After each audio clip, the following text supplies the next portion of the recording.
Abra sua Bíblia no Evangelho segundo São Mateus, capítulo 13.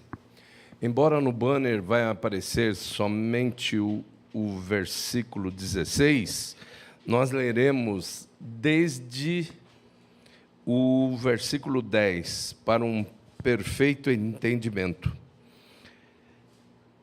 E chegando-se a ele os discípulos, perguntaram-lhe: por que lhes falas por parábolas? Respondeu-lhes Jesus: porque a vós é dado conhecer os mistérios do reino dos céus, mas a eles não lhes é dado, pois ao que tem, dar-se-lhe-á e terá em abundância, mas ao que não tem, até aquilo que tem lhe será tirado. Por isso lhes falo por parábolas, porque eles vendo, não veem, e ouvindo, não ouvem, nem entendem. E neles se cumpre a profecia de Isaías que diz: ouvindo ouvireis, e de maneira nenhuma entendereis, e vendo vereis, e de maneira nenhuma percebereis, porque o coração desse povo se endureceu, e com os ouvidos ouviram tardamente, e fecharam os olhos, para que não vejam com os olhos, nem ouçam com os ouvidos, nem entendam com o coração, nem se convertam, e eu os cure. Mas bem-aventurados os vossos olhos, porque veem, e os vossos ouvidos, porque ouvem. Senhor, está aí a grande explicação do sucesso do Evangelho. As pessoas que endurecem o coração não conseguem ouvir a voz do Senhor. É necessário boa vontade para entender a profundidade do teu grande Evangelho. Muitas das vezes as pessoas só adquirem essa boa vontade quando estão em extrema necessidade. Aí procuram-te. Então, nessa noite, esclarece a mente do teu povo, esclarece a mente dos teus filhos.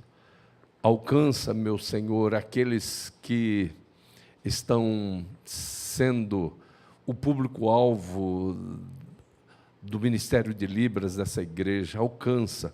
Obrigado porque eles entendem.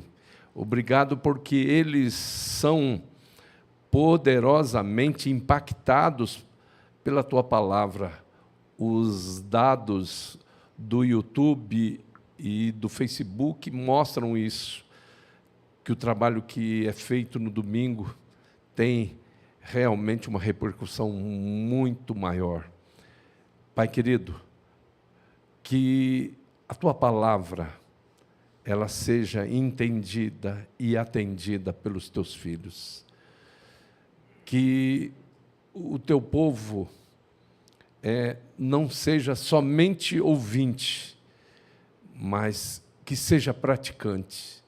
Em nome de Jesus Cristo, que nessa noite, todo bloqueio mental, toda passividade mental, toda distração seja tirada da mente daqueles que estão cultuando presencialmente nesta nave de templo e na vida também daqueles que estão cultuando virtualmente.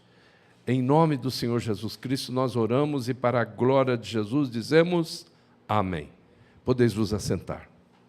Que a paz do Senhor Jesus continue reinando em todos os corações.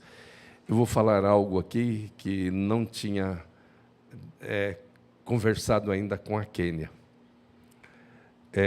Nós temos tido assim, alguns picos de visualizações do YouTube aos domingos. E aí eu procurei, domingo com 1.000 visualizações, domingo com 1.200 visualizações, e eu procurei ver aonde estaria essa essa parte, né, que acrescentou aos que normalmente visualizam o nosso culto. E a única resposta que tive foi de que são os simpatizantes e o público-alvo aí do Ministério de Libras. É muito interessante isso. E eu conversei com a Kênia para falar o que a gente vai falar hoje aqui, com muito jeito, até porque existe um público. Eu diria para todos o seguinte, que os deficientes auditivos escutam muito mais a voz de Deus que a maioria dos seres humanos. É impressionante isso. Eu comecei a me preocupar com essa comunicação. O que é comunicação? Comunicação vem de comum. Comum vem de como um. O entendimento de um passa a ser de dois. Então, é como um. Se eu falo Jesus, você entende Genésio, não é como um, é como dois. Né? Então, a comunicação vai fazer com que você entenda exatamente aquilo que está sendo falado. E é sobre isso que Jesus fala aqui. Por que Jesus fala isso? Jesus traz lá o momento da consagração de Isaías, onde o Espírito Santo diz exatamente isso. A brasa viva do altar foi passada nos lábios de Isaías, para ele ser um comunicador erudito dos oráculos de Deus. Então, você vai ver um Isaías erudito, e ele, juntamente com Davi, mesmo Davi não tendo passado pelo rancho de profetas, os dois maiores profetas messiânicos. Porque Davi ele profetizava com vivências. Agora, Isaías, não, ele vai falar, o Senhor me deu essa língua, a brasa foi passada, e a iniquidade foi tirada. Então, ele tem uma terminologia altamente erudita. Agora, a erudição ainda não é a comunicação. E, às vezes, a própria erudição ela vai ser um fator do quê? De dificuldade no entendimento. E aí o Espírito Santo diz o quê? Olha só, isso está lá em Isaías 6, e você vai ver Paulo declarando em Atos 28, versículos 25 e 26, que foi o Espírito Santo que falou isso, olha, ouvindo ouvireis, e de maneira nenhuma entendereis, e vendo vereis, de maneira alguma percebereis. Por quê? Porque o coração desse povo se endureceu, e com os ouvidos ouviram tardamente e fecharam os olhos, para que não vejam com os olhos, nem ouçam com os ouvidos, nem entendam com o coração, nem se convertam, e eu os cure. A gente, desde criança, a gente tem a sabedoria da mãe, que fala, você está se fazendo de mal entendido, e a gente falou, você entendendo ou não entendendo, você vai apanhando do mesmo jeito, e era assim com a gente. Porque, na realidade, ela sabia que a gente tinha entendido, fez que não entendeu. Agora, como é que Deus age? Ele fala. A gente olha, nos 400 anos de silêncio profético, a gente imagina que foi silêncio que Deus se calou. Aí você pega o livro Período Interbíblico, que foi escrito pelo meu professor, pastor Enéas Tonini, e você vai ver que Deus não se calou nesses 400 anos. Foi o povo que não teve ouvidos para ouvir a sua voz. Deus continuou agindo. E aí, esse que é o problema. Deus falar e as pessoas não entenderem, e muito menos não atenderem.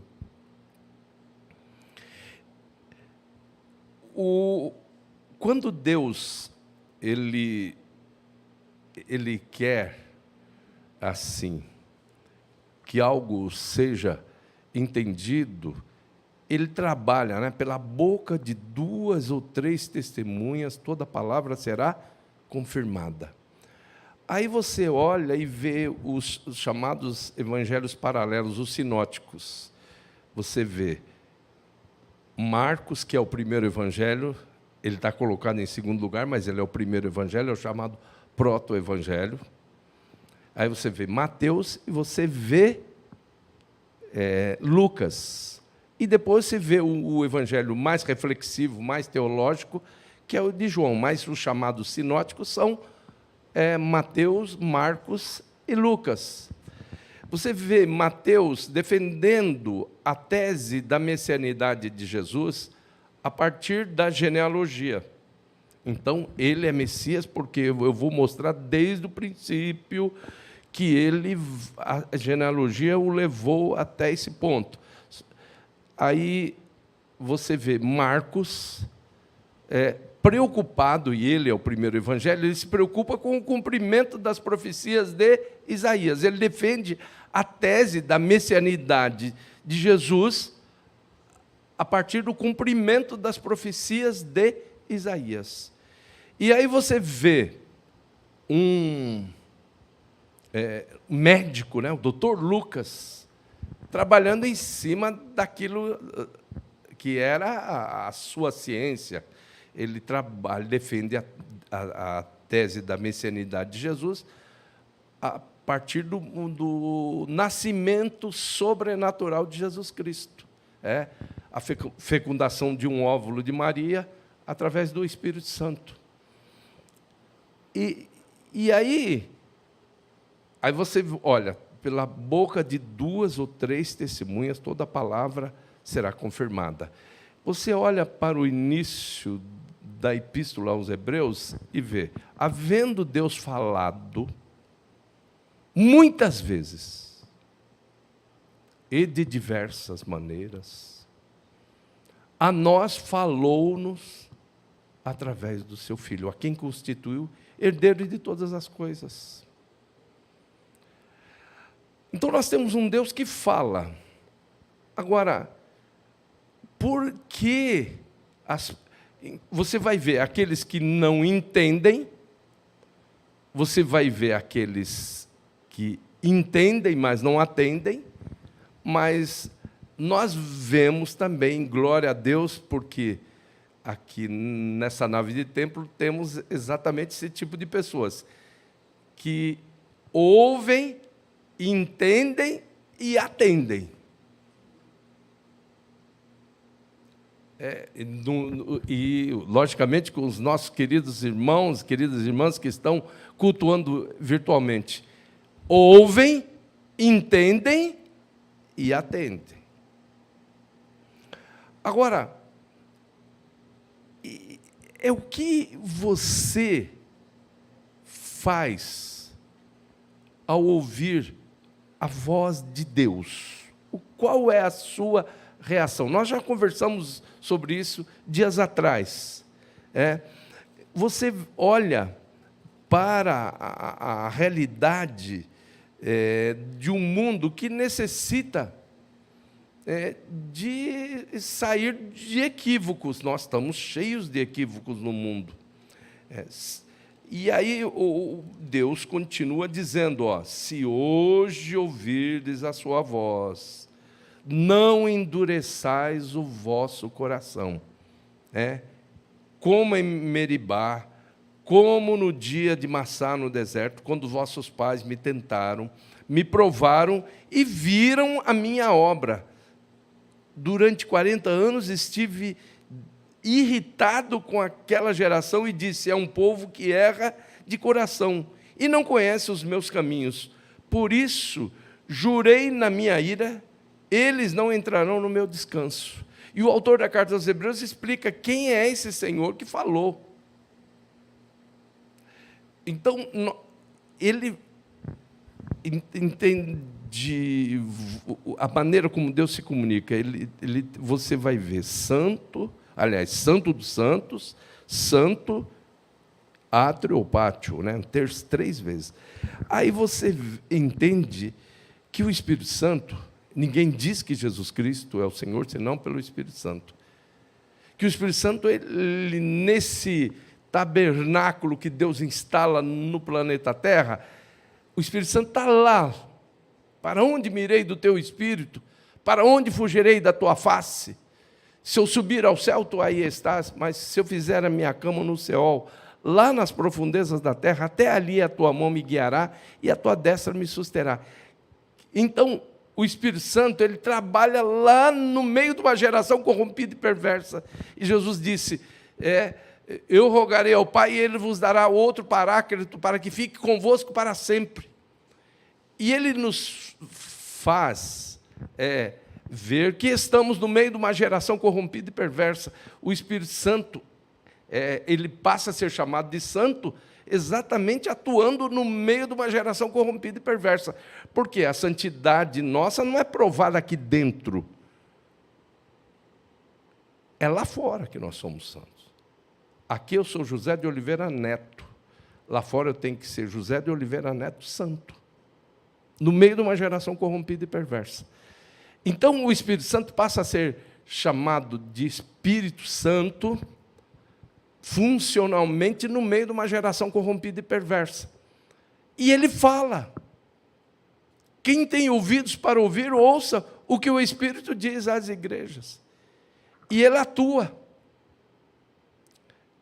Onde? No átrio, no pátio do mundo. No meio da geral, né? Poderíamos chamar assim. Lá na geral. Isso é Deus. Você vai olhar lá no início, quem é que sai primeiro, dos três da divindade, quem é que sai primeiro em busca dos descendentes do cabeçudo Adão? É o Espírito Santo. Gênesis 6:3 diz o seguinte: não contenderá para sempre o meu espírito com o homem. Então, o que nós estamos falando tudo? Que existe um Deus que contende. Ele mais do que ele fala, ele contende. Só assim, quase assim, naquele estilo que a gente ouvia de pequeno. O que eu faço para você entender? O que eu vou fazer para você entender isso? E às vezes as pessoas passam a vida inteira. E quando vão entender aquilo que Deus falou, que Ele tentou falar durante anos e anos, a pessoa já passou pela vida sem viver. O Espírito Santo, ele falou e continua falando. Mas, aí, o autor da carta aos Hebreus diz o quê? Havendo Deus falado muitas vezes e de diversas maneiras. A nós falou-nos, nesses últimos dias, através do seu Filho. A quem constituiu o herdeiro de todas as coisas. A voz de Jesus, ela ecoa de tantas maneiras. Eu acho lindo o que acontece nessa comunicação aqui. Nessa comunicação. Essa comunicação não audível. E é bem possível que Deus fale muito mais. A voz do Senhor é poderosa, a voz do Senhor quebra os cedros, sim, o Senhor despedaça os cedros do Líbano. Essa voz, muitas vezes, ela não é audível, mas ela é forte.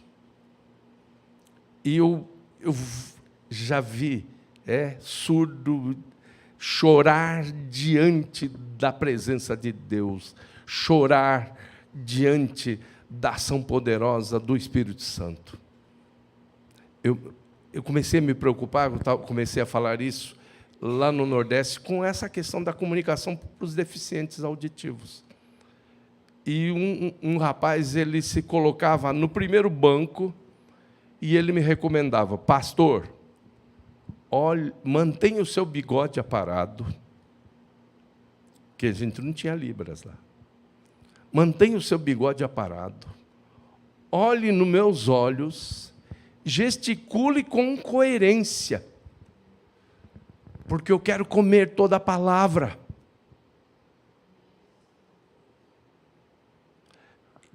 E aí, a gente que é assim, ó, que bom, né? Ser totalmente abençoado nisso, com esse sentido, né? A audição. E você dispensa tantas vezes a palavra de Deus. Deus fala. Havendo Deus falado muitas vezes e de diversas maneiras, a nós falou-nos nos últimos dias através do seu Filho, a quem constitui herdeiro de todas as coisas. Que doce voz tem meu Jesus, voz de amor tão terna e graciosa, que enche o coração da consolação, que só o crente goza. Qual o maior prazer que lhe ouvir dizer: vem meu filho, vem escutar o que eu fiz por ti, tudo o que sofri na cruz para te resgatar. Aquela voz doce, que coisa maravilhosa. Ele falou, continua falando, e as pessoas não estão nem aí. Mas glória a Deus, porque hoje quem está cultuando conosco não faz parte desse grupo de pessoas insensíveis, dessas pessoas, porque Jesus diz qual é o problema. O Espírito Santo diz qual é o problema. O problema é endurecer o coração. O coração duro fecha a audição espiritual. Você quer ouvir?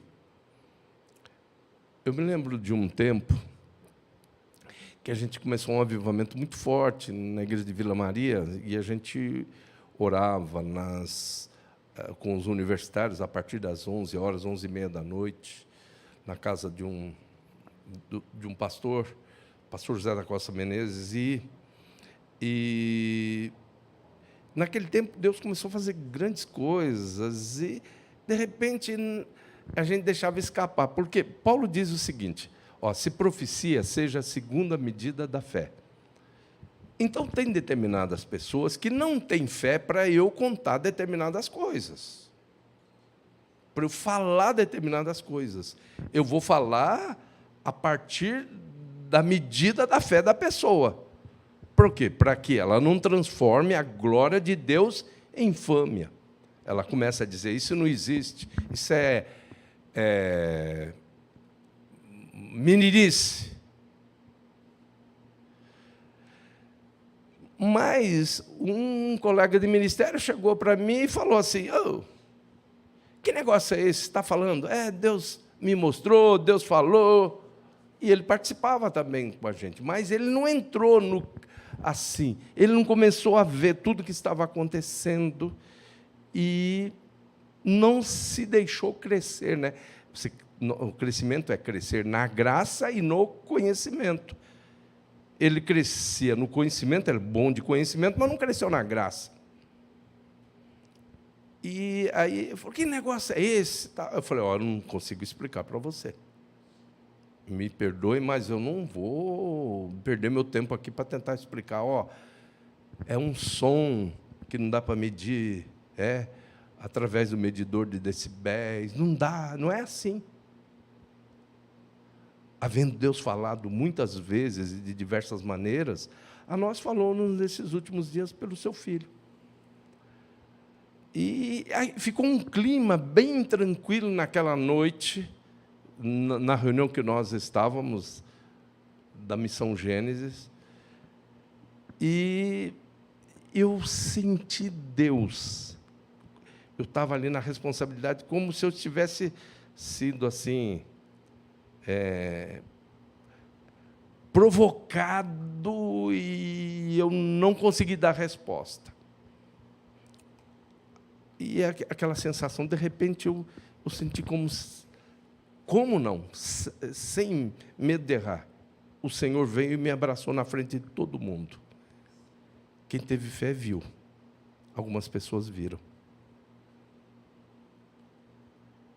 E aí, no dia seguinte, esse meu colega de ministério chegou e falou: olha, eu tive um sonho. Eu tive um sonho, e nesse sonho você falava assim: vem aqui, encosta o teu ouvido no meu ouvido aqui. E eu encostava o meu ouvido no seu ouvido, e eu começava a ouvir a voz de Deus.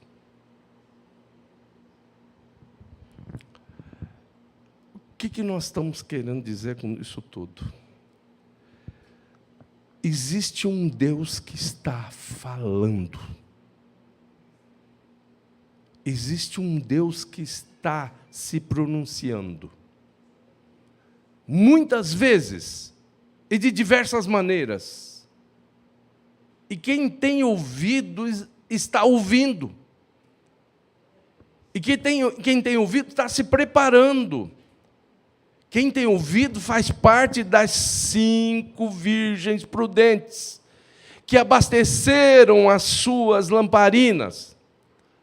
Vem aí o noivo, o Espírito Santo diz, vem aí o noivo, está chegando o noivo. E as 5 loucas nem deixaram, vamos continuar fazendo o que nós estamos fazendo, com muita coisa que não produz nada. As pessoas continuam passando pela vida sem viver. E aí, diz a parábola, chega o noivo. Aí as 5 loucas correm para... empresta aí um pouco de óleo, empresta um pouco de combustível para as nossas lamparinas. Deus está falando. Quem tem ouvidos está ouvindo. Quando eu digo assim, se profecia seja a segunda medida da fé, eu digo assim, que pessoas que não têm a compreensão verdadeira da palavra, quando eu falo aqui, eu falei de 3 evangelhos, falei de 4 evangelhos, melhor dizendo, 3 sinóticos e um reflexivo, de um grande teólogo que foi João. E todos eles falam de Emanuel, do Deus presente. E você vai ver a grande comissão lá de Mateus dizendo o seguinte: eis que estou convosco só os dias de reunião, todos os dias até a consumação dos séculos. E como é que eu vou me apresentar? Na grande comissão de Marcos diz: quem crê, portanto, ide, pregai o evangelho a toda criatura. Quem crer e for batizado será salvo, quem não crer será condenado. E esses sinais da minha presença seguirão aos que crerem.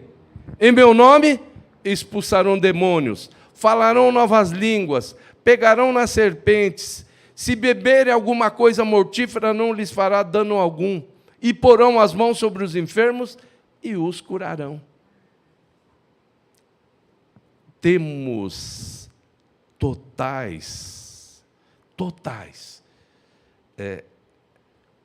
condições de dizer que essa grande comissão, ela é verdadeira. E o apóstolo São Paulo ousa dizer: ora, aquele que é poderoso para fazer tudo muito mais abundantemente, além do que pedimos ou pensamos, segundo o poder que em nós opera, a esse glória na igreja por todas as gerações, para todos sempre. Amém. Então, que Deus definitivamente abra os nossos ouvidos, né? Que hoje, realmente, aqueles que estão necessitando, eu tenho impressão, Deus não associou essa mensagem àquela outra mensagem que nós trouxemos, não, mas agora me vem à mente o seguinte: eu acho que a longanimidade de Deus para que alguém que fez parte do nosso público-alvo naquela e nessa, definitivamente entenda que Deus está falando e que nós devemos dizer assim como Isaías: eis-me aqui, envia-me a mim. Amém? Vamos cantar?